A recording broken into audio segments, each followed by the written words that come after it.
Hello aspirants, 26 जुलाई की news items देख लेते हैं। द हिंदू न्यूज़पेपर से ये 9 न्यूज आइटम्स पिकअप की गई है, इनको डिटेल में डिस्कस करेंगे।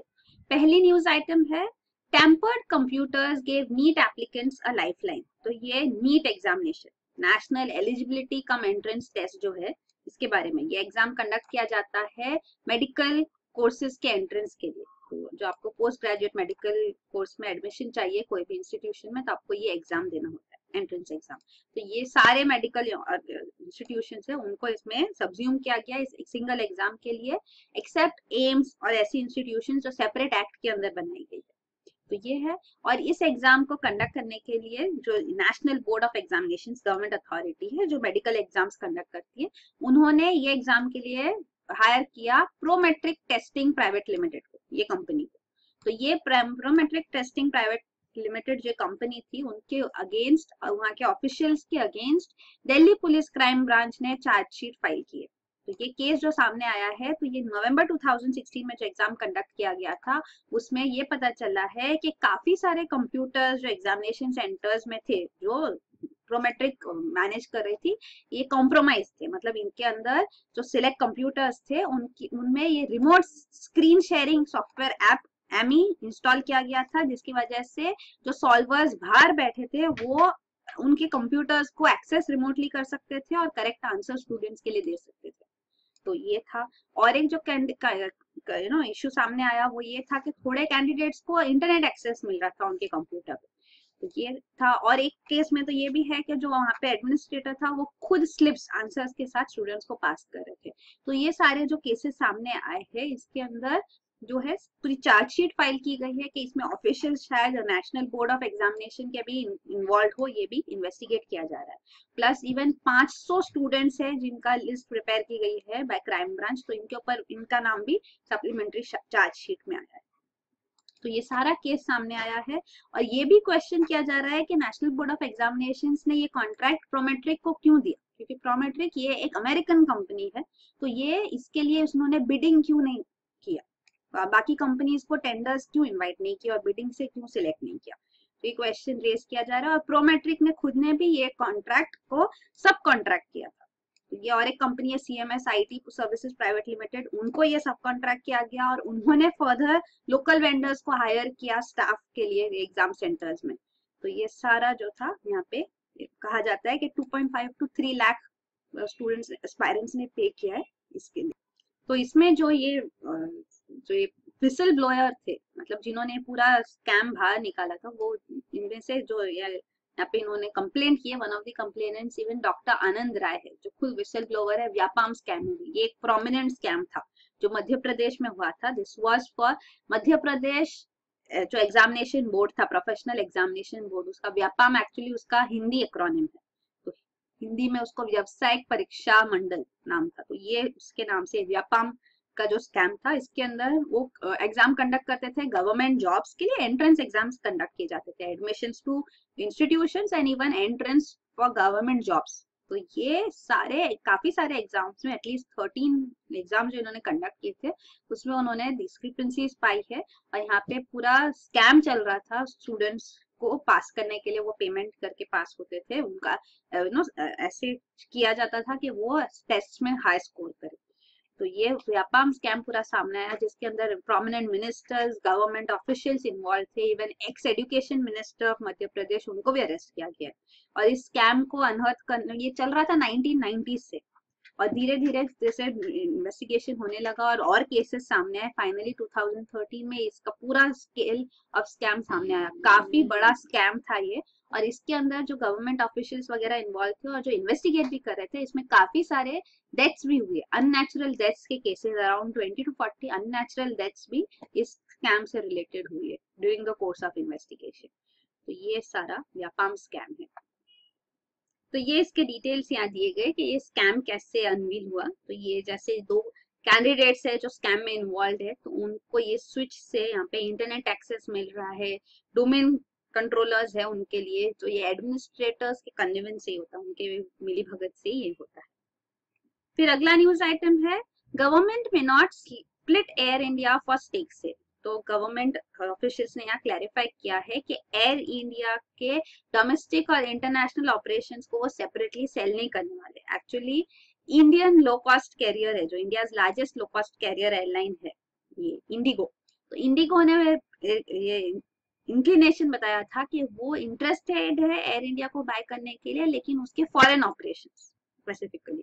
तो इसीलिए अब यहाँ पे क्लैरिफिकेशन आ रहा है, सेंट्रल गवर्नमेंट ये सेपरेटली सेल नहीं करेगी। ये बात government officials, senior government officials कह रहे हैं, क्योंकि अगर सेपरेटली एसेट्स, ल्यूक्रेटिव एसेट्स अगर सेल कर दिए तो फिर बाकी का पूरा डिसइन्वेस्टमेंट प्रोसेस हो नहीं पाएगा, ये ट्रिकी हो जाएगा बाकी सब्सिडियरीज को फिर डिसइन्वेस्ट करना। इसीलिए फिर वो अनअट्रैक्टिव डील हो जाएगी।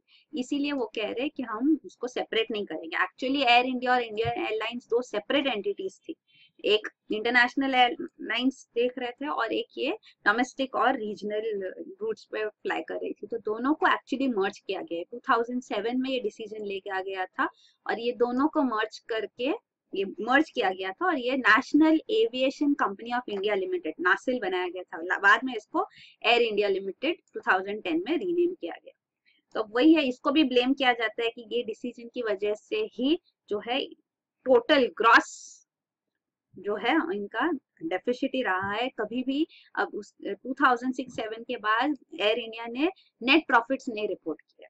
हालांकि ऑपरेशनल प्रॉफिट्स हमने देखे कि ऑपरेशनल प्रॉफिट्स आ रहे, पर इनका डेट लोन इतना ज्यादा हो गया है कि प्रॉफिट्स, ओवरऑल प्रॉफिट्स नहीं हो रहे।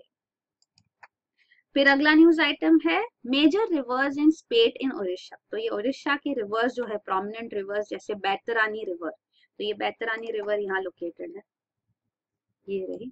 तो यहाँ पे फ्लड्स हो रहे हैं। इवन सुवर्णरेखा रिवर जो यहाँ लोकेटेड है, यहाँ पे फ्लड्स हो रहे हैं। बुरहा बलंग रिवर, जालक्का रिवर्स, यहाँ पे सब जगह पे ये फ्लडिंग देखा जा रहा है। तो बाकी जो प्रोमिनेंट रिवर्स भी है उड़ीसा की पता होनी चाहिए। तो फ्लड कंडीशंस हम देख रहे हैं, राजस्थान में फ्लड्स है, असम, बंगाल, उड़ीसा में फ्लडिंग हो रहा है। इवन गुजरात में, महाराष्ट्र में भी फ्लड लाइक सिचुएशंस डेवलप हो रहे हैं। तो अब यहाँ पे उड़ीसा में भी ये डिटेल्स आ रही है और आपको यहाँ पे ज्योग्राफिकल मैप भी पता होना चाहिए। प्रोमिनेंट रिवर्स, जो प्रोमिनेंट रिवर है उड़ीसा के, ऑफकोर्स महानदी रिवर है। इसके अलावा ये ऋषिकुलिया रिवर, ये ऋषिकुलिया बीच भी यहाँ पे फेमस है फॉर ऑलिविटरी टर्टल्स। तो ये सारे रिवर्स के बारे में भी यहाँ दिया गया मैप में। फिर अगला न्यूज आइटम है a half kilometre manned sea dive in the making. तो ये actually national institute of ocean technology है, चेन्नई में हेडक्वार्टर्ड। ये साइंटिफिक बॉडी है जो ओशन रिसोर्सेज के एक्सप्लोरेशन भी करती है। तो यहाँ पे इन्होंने प्लान किया है एक मिशन कि एक रिसर्चर को वो भेजेंगे एक सबमर्सिबल व्हीकल, मतलब एक ये स्फेरिकल, मतलब एक बॉल शेप का ये व्हीकल जैसे बनाया जाएगा जो पानी के अंदर भेजा जा सके 500 मीटर्स इन। तो इंडियन ओशन में 500 मीटर्स अंदर ये व्हीकल जाएगा, स्फेरिकल, ये टाइटेनियम से बना होगा। तो टाइटेनियम जो है ये प्रिफर्ड मटेरियल होता है सबमर्सिबल्स को बनाने के लिए जो पानी के अंदर रहे, क्योंकि ये काफी सारा वाटर के अंदर प्रेशर ये स्टैंड कर सकता है।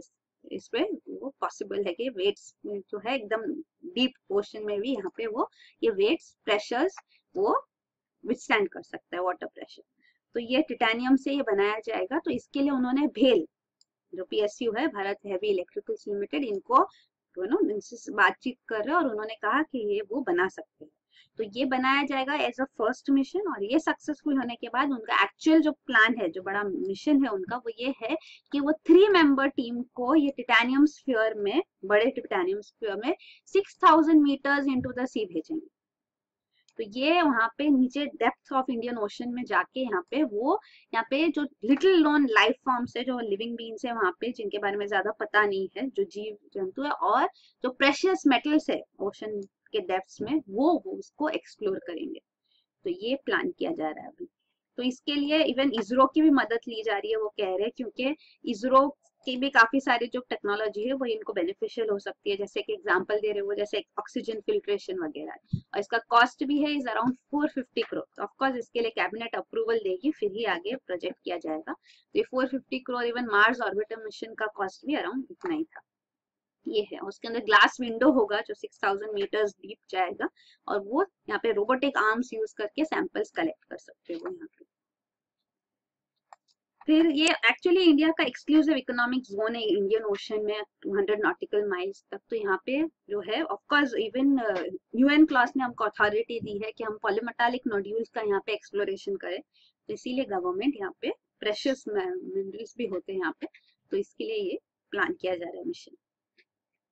फिर अगला है in the age of data, तो ये एक्चुअली है regarding data privacy and data protection. तो जो ऑनलाइन डेटा होता है, काफी सारी जो एप्स और कंपनीज है जैसे कि फेसबुक, व्हाट्सएप भी, तो इनके यूजर्स इंडिया में काफी ज्यादा है।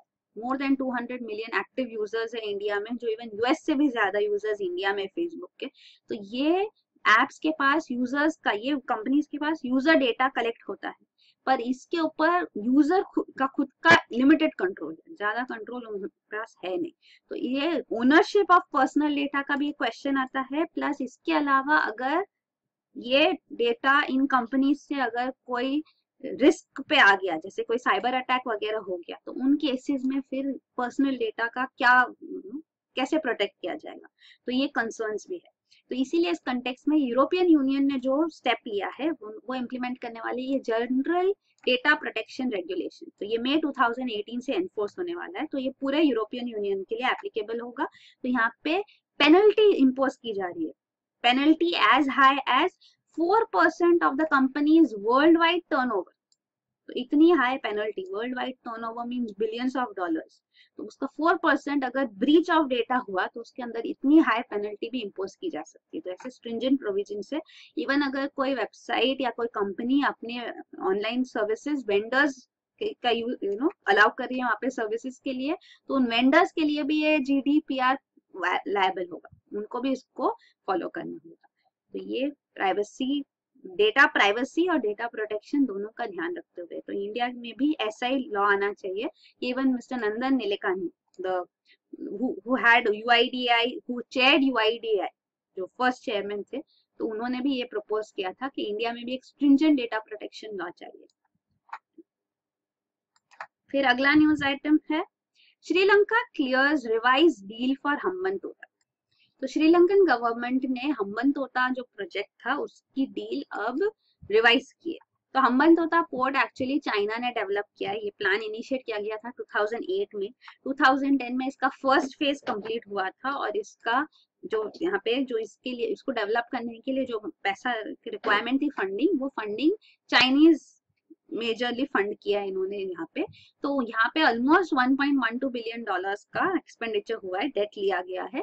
और अब ये फर्स्ट फेज होने के बाद इस यहाँ पे लॉसेस दिखे, तो इसीलिए इवन जो फॉर्मर गवर्नमेंट में महिंद्रा राजपक्सा जब प्रेसिडेंट थे तब ये प्रोजेक्ट इनिशिएट किया गया था, तो उनके नाम पे ही हम्बनतोटा पोर्ट को नाम भी दिया गया है, महिंद्रा राजपक्सा पोर्ट। तो यहाँ पे अब जो नई गवर्नमेंट है मैत्रीपाला श्रीसेना रनिल विक्रमसिंघे गवर्नमेंट, उन्होंने यहाँ पे जो अग्रीमेंट किया गया था कि ये जो डेट है उसको क्लियर करने के लिए श्रीलंका ने 99 ईयर लीज पे 80% स्टेक दे दिया था हम्बनतोटा पोर्ट को, एक चाइनीज कंपनी को, गवर्नमेंट रन चाइनीज कंपनी को, ताकि वो ये लोन का थोड़ा भरपाई कर सके। तो इनको 99 ईयर लीज पे ये पोर्ट देने में के बदले 1.12 बिलियन डॉलर्स मिलेंगे। तो ये और ये ओवरऑल डेट जो श्रीलंका का है चाइना को वो है 8 बिलियन डॉलर्स। तो ओवर द इयर्स इतना डेट अक्यूमुलेट हो गया और ये हाई इंटरेस्ट रेट पे चाइना डेट देती है। और ये पॉइंट इंडिया ने भी कई बार रेज किए, क्योंकि हम्बनतोटा पोर्ट जो है वो भी चाइना का बेल्ट एंड रोड इनिशिएटिव जो है उसका पार्ट है। तो इसीलिए इंडिया भी कहती है कि चाइना इन्वेस्टमेंट्स तो कर रही है, असिस्ट कर रही है, इंफ्रास्ट्रक्चर डेवलप कर रही है, पर वो जो फंड्स दे रही है वो लोन्स हाई इंटरेस्ट रेट पे दे रही है, तो उस वजह से फिर कंट्रीज उसको रीपे नहीं कर पाएगी, तो वो तो लोन के अंदर ही रहेगी। तो वही पॉइंट एक रेस किया जाता है। तो ये हम्बनतोटा पोर्ट है यहाँ पे श्रीलंका में, राइट। कोलंबो पोर्ट यहाँ पे है, यहाँ पे भी चाइना, यहाँ पे भी SEZ वगैरह वो डेवलप करने के लिए प्लान्स कर रहे हैं। त्रिनकोमाली पोर्ट में श्रीलंका इनवाइट कर रही है इंडियन प्रोजेक्ट्स, तो इंडिया ने भी थोड़े प्रोजेक्ट्स में, नॉट पोर्ट डेवलपमेंट पर प्रोजेक्ट्स में यहाँ पे इंटरेस्ट दिखाया है। तो ये त्रिनकोमाली, कोलंबो और हम्बनतोटा मेजर पोर्ट्स है श्रीलंका के। तो ये है। और एक पॉइंट ये है कि अभी जो रिवाइज हुआ है अग्रीमेंट उसके अंदर पहले जो ये 80% स्टेक सेल का था, तो अब प्रेजेंट गवर्नमेंट ने कहा है कि हम 70% स्टेक सेल करेंगे हम्बनटोटा पोर्ट का, ये चाइना मर्चेंट्स पोर्ट्स होल्डिंग्स वही कंपनी को, ये गवर्नमेंट रन कंपनी है चाइना की। तो $1.12 बिलियन के लिए सिर्फ 70% स्टेक सेल किया जाएगा। प्लस उन्होंने ये भी क्लैरिफाई किया है रिवाइज्ड एग्रीमेंट में कि पोर्ट का जो सिक्योरिटी है वो श्रीलंका खुद मैनेज करेगी। तो पोर्ट ऑपरेशंस चाइना करेगी पर सिक्योरिटी रिलेटेड एस्पेक्ट श्रीलंका के हाथ में ही होगा, क्योंकि इंडिया ने भी ये कंसर्न रेज किए हैं कि ये पोर्ट फिर चाइना इसको मिलिट्री नेवल बेस की तरह यूज कर सकती है। तो ऐसे कोई कंसर्न्स ना हो, इसको दूर करने के लिए श्रीलंका ने अपने रिवाइज एग्रीमेंट में ये भी मेंशन किया है। उन्होंने कहा है कि कोई भी नेवल शिप, चाइना की भी नेवल शिप यहाँ पे पोर्ट ऑफ कॉल नहीं कर सकती विदाउट श्रीलंका परमिशन। तो ये डिटेल्स है, यहाँ पे ये दिखाया गया है। तो ये चाइना काफी सारे पोर्ट्स डेवलप कर रही है। ग्वादर पोर्ट जो प्रोमिनेंट है पाकिस्तान में, हम्बनटोटा श्रीलंका में है, इवन चित्तगोंग पोर्ट जो म्यांमार में है, और इंडिया भी पोर्ट्स डेवलप कर रही है। एक है ये सितवे पोर्ट है म्यांमार में, ईरान में चाबहार पोर्ट जो हमने डिस्कस किया है। तो ये पोर्ट्स इंडिया भी डेवलप कर रही है। फिर अगला है रिगार्डिंग द फंडिंग। तो फर्स्ट फेज जो है स्टार्ट हुआ था 2008 में, फर्स्ट फेज कंप्लीट हुआ 2010 में, इसको ओपन किया गया है। और ये फंडिंग के बारे में 85% चाइना के एक्सिम बैंक ने फंड प्रोवाइड किए, बाकी का श्रीलंका पोर्ट्स अथॉरिटी ने 15%। और ये डेट के बारे में, तो श्रीलंका का मोर देन $8 बिलियन डेट है चाइना को, तो उनको रीपे करना है। तो ये over a period of time है। 1971 टू 2012 ये ऑलरेडी $5.056 बिलियन था। फिर उसके बाद 2005 से जब महिंद्रा राजपक्षे गवर्नमेंट आई पावर में, तब से $4.7 बिलियन, इतना अराउंड 94% जो अमाउंट है ये वो महिंद्रा राजपक्षे गवर्नमेंट के टाइम पे ये एड अप हुआ है, वो भी हाईलाइट किया जाएगा। फिर अगला है transfer unclaimed approvals to fund, IRDA। तो ये है insurance regulatory and development authority of India. तो इन्होंने अब डायरेक्शन दिया है टू ऑल इंश्योरेंस कंपनीज कि उनके पास अगर कोई भी अनक्लेम्ड अमाउंट है, कोई भी पॉलिसी होल्डर की जो उन्होंने 10 साल या उससे ज्यादा टाइम में क्लेम नहीं किया है, तो वो सारी जो पैसे है वो उनके पास, इंश्योरेंस कंपनीज के पास नहीं रखेंगे, वो खुद नहीं रख सकते। ये सब उनको ट्रांसफर करना होगा to senior citizens welfare fund. तो ये सेंट्रल गवर्नमेंट ने एस्टैब्लिश किया। तो ये अनाउंस किया गया था senior citizen welfare fund in 2015-16 budget में finance minister mister Arun Jaitley. तो ये जो सीनियर सिटीजन वेलफेयर के लिए यूज किया जाएगा, इवन एग्रीकल्चरल फार्मर्स और BPL फैमिलीज के लिए इधर यूज किया जाएगा ये। तो ये फंड एस्टैब्लिश किया गया है। ओरिजिनली ये सिर्फ पब्लिक प्रोविडेंट फंड और एम्प्लॉय प्रोविडेंट फंड में जो अनक्लेम्ड अमाउंट होता है यहाँ पे उसको उसके लिए था, पर इसको फिर एक्सपांड किया गया है और इसके अंदर इवन स्मॉल सेविंग्स और बाकी जो सेविंग्स में भी जो अनक्लेम्ड अमाउंट है 10 साल से ज्यादा के, उनको भी ऐड किया गया है। अब IRDA ने डायरेक्शन दिया है कि इंश्योरेंस कंपनीज भी इसके पर्व्यू में आएगी। तो उनके पास अगर 10 साल से ज्यादा कोई अनक्लेम्ड अमाउंट है एज ऑफ सितंबर 2017, तो 30 सितंबर 2017 की डेट पे जितना भी अनक्लेम्ड अमाउंट होगा वो उनको ट्रांसफर करना होगा to senior citizen welfare fund of the government on और बिफोर 1 मार्च 2018। तो ये अनाउंस किया गया है। तो ये इवन लोकसभा में जो डिटेल्स दी गई कि अनक्लेम्ड डिपॉजिट्स कितनी है विथ इंश्योरेंस कंपनीज, तो कहा गया कि सारी insurance companies life non life का टोटल देखा जाए अनक्लेम्ड डिपॉजिट्स 10 इयर्स ये जो है, तो ये 11,725 करोड़ की, और ये लास्ट ईयर में ही ये मोर देन 10 इयर्स नहीं अनक्लेम्ड है ये। एंड ये जो है बाकी जो प्रीवियस ईयर में ही मतलब 7,227 करोड़ से ये 11,000 हुई है एक साल में। तो ये डिटेल्स है। तो इसके ऊपर काफी कंसर्न्स भी रेस किए गए हैं कि ये जो वो ट्रांसफर करवा रहे, तो इसके अंदर फिर उनको एक्ट्स भी अमेंड करने पड़ेंगे और इसके ऊपर उनकी अथॉरिटी, गवर्नमेंट की अथॉरिटी कैसे आती है, क्योंकि ये किसी इंडिविजुअल का पैसा है। ऑफकोर्स ये स्मॉल अमाउंट्स हो गया अनक्लेम्ड अमाउंट्स, बट अक्यूमुलेशन में ये काफी बड़ी अमाउंट बन जाती है। तो वही है। तो यहाँ पे फिर गवर्नमेंट ने जो दिया है डिटेल्स, उसमें उन्होंने ये भी कहा है कि आगे 25 साल के लिए भी फंड ट्रांसफर होने के बाद सीनियर सिटीजन वेलफेयर फंड में, उसके बाद भी अनक्लेम्ड अमाउंट आगे 25 साल के लिए भी क्लेम की जा सकती है, उसके बाद नहीं। फिर अगला है India's concerns slowing RCEP talks. तो ये है regarding regional comprehensive economic partnership.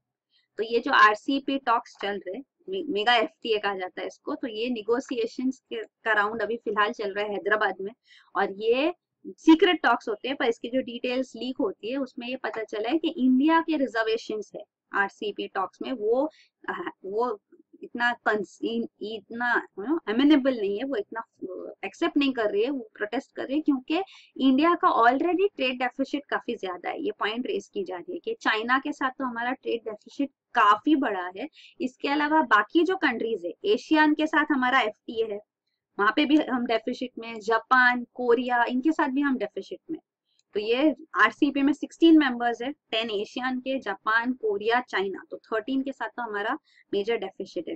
14 आस ओनली ऑस्ट्रेलिया, न्यूजीलैंड है जिनके साथ नहीं है। तो ऑलरेडी जो हमारा ट्रेड डेफिसिट इतना ज्यादा है, इसीलिए हमको स्टेप्स लेने चाहिए इसको कम करने के लिए। तो यहाँ पे वो अपना इंडिया कंसर्न्स रेज कर रही है। प्लस नॉन टैरिफ बैरियर्स जो है ये एक मेजर कंसर्न है इंडिया के लिए, तो इंडिया को नॉन टैरिफ बैरियर्स हटाने के लिए पॉइंट्स रेज करनी चाहिए। नॉन टैरिफ बैरियर्स होते हैं, टैरिफ बैरियर्स मतलब कि आप कस्टम ड्यूटीज वगैरह जो कंट्रीज बढ़ा देगी तो उसकी वजह से कॉस्टली हो जाते हैं इम्पोर्ट्स, तो वो एक पॉइंट होती है। लेकिन नॉन टैरिफ बैरियर्स ऐसे होते हैं जैसे सैनिटरी फाइटोसैनिटरी मेजर्स, कि आपका क्लीन नहीं है, ऐसे कंसर्न्स जो रेज किए जाते हैं, जैसे हमने डिस्कस किया पहले भी बासमती राइस, तो वो बासमती राइस बैन किया गया कि उसमें कीड़े हैं ऐसे करके, तो वो नॉन टैरिफ बैरियर्स की वजह से काफी मार्केट एक्सेस ही नहीं मिलता। तो जब मार्केट एक्सेस ही नहीं होता तो ऑफकोर्स ट्रेड नहीं हो पाएगा। तो ये कंसर्न है, इनको हटाने के लिए, इनको रिमूव करने के लिए इंडिया को स्टेप्स लेने चाहिए, पॉइंट्स रेज करनी चाहिए, प्लस उनको और मार्केट एक्सेस मिलनी चाहिए सर्विसेज सेक्टर के लिए, स्पेशली आईटी एनेबल्ड सर्विसेज के लिए। तो इससे हमारा ट्रेड डेफिसिट कम हो सकता है। ये भी पॉइंट रखी जा रही है कि इंडिया थर्ड पुअरेस्ट कंट्री है पर कैपिटा के हिसाब से अमंग दी आरसीईपी नेशंस। तो ये बस इट इज पर कैपिटा, मतलब पॉपुलेशन इतना ज्यादा है तो वो हिसाब से। फिर ये डिटेल्स है कि इंडिया का और चाइना का ट्रेड रिलेशन जैसे, तो इंडिया 2015 में इंडिया ने एक्सपोर्ट किया चाइना को $9 billion worth goods, and imports जो है वो हुए $61.7 बिलियन के। तो ये 9 बिलियन अगर सब्ट्रैक्ट किया जाए तो it's a huge amount of deficit जो हमारा है विद चाइना। तो ये एक मेजर पॉइंट है। तो इंडिया चाहती है कि ये 3 फेजेस में 3 टायर स्ट्रक्चर और टैरिफ कट्स के लिए ड्रास्टिक कट्स डायरेक्टली ना हो, जैसे वो कह रहे ट्रांस पैसिफिक पार्टनरशिप में भी जैसे 3 टायर कट्स हुए हैं, लेकिन आरसीईपी मेंबर्स चाहते हैं कि सिंगल टैरिफ कंसेशन जो एक इन गो होना चाहिए, मतलब तो वही है। तो देखते हैं अब आगे क्या यहाँ पे आरसीईपी फाइनलाइज होता है तो पता चलेगा टैरिफ कट्स कैसे होते हैं, क्या डिटेल्स है। फिर लास्ट न्यूज आइटम है family of Indian Olympian puts up medal for auction. तो ये खशाबा जाधव के बारे में है। ये जब 27 साल के थे तब उन्होंने इंडिया के लिए फर्स्ट ओलंपिक मेडल जीता था इंडिविजुअल स्पोर्ट में, फर्स्ट इंडियन थे जिन्होंने ये मेडल जीता। तो ये उन्होंने ब्रॉन्ज मेडल जीता था रेसलिंग में इन 1952 हेलसिंकी ओलंपिक्स। इससे पहले जो मेडल जीता था तो टीम गेम में हॉकी टीम ने बलबीर सिंह के अंडर यहाँ पे गोल्ड मेडल जीता था, उससे पहले लंदन ओलंपिक्स में 1948 में। तो ये उनका फर्स्ट इंडिविजुअल मेडल था इंडिया का। प्लस ये मेडल को अब फैमिली ऑक्शन पर इसलिए डाल रही है क्योंकि वो चाहती है कि एक रेसलिंग एकेडमी बनाए, वो महाराष्ट्र के, ये सातारा महाराष्ट्र में वो ये ऑक्शन पे डाल रहे हैं, क्योंकि ये ऑलरेडी महाराष्ट्र गवर्नमेंट ने दिसंबर 2013 में प्रपोज किया था, सैंक्शन भी किया था इसके लिए अमाउंट, पर ये प्रोजेक्ट अब तक उन्होंने अकेडमी बनाई नहीं है। तो वो ये मेडल ऑक्शन करके वो अकेडमी बनाना चाहते हैं। उनके बेटे कह रहे हैं कि इवन खशाबा जाधव को अर्जुन अवार्ड भी नहीं दिया गया जब वो अलाइव थे, उनके मरने के 16 साल बाद उनको अर्जुन अवार्ड दिया गया, और ये ओनली ओलंपिक मेडल विनर है जिनको पद्म अवार्ड भी नहीं मिला है। तो ये सभी पॉइंट्स रखे जा रहे हैं कि हम जो अकम्प्लिश्ड पीपल है उनको हम ऑनर तब क्यों नहीं करते जब वो जिंदा होते। तो ये क्वेश्चन भी वो रेज कर रहे हैं। तो ये है खशाबा जाधव। तो यही है न्यूज आइटम्स। Thank you.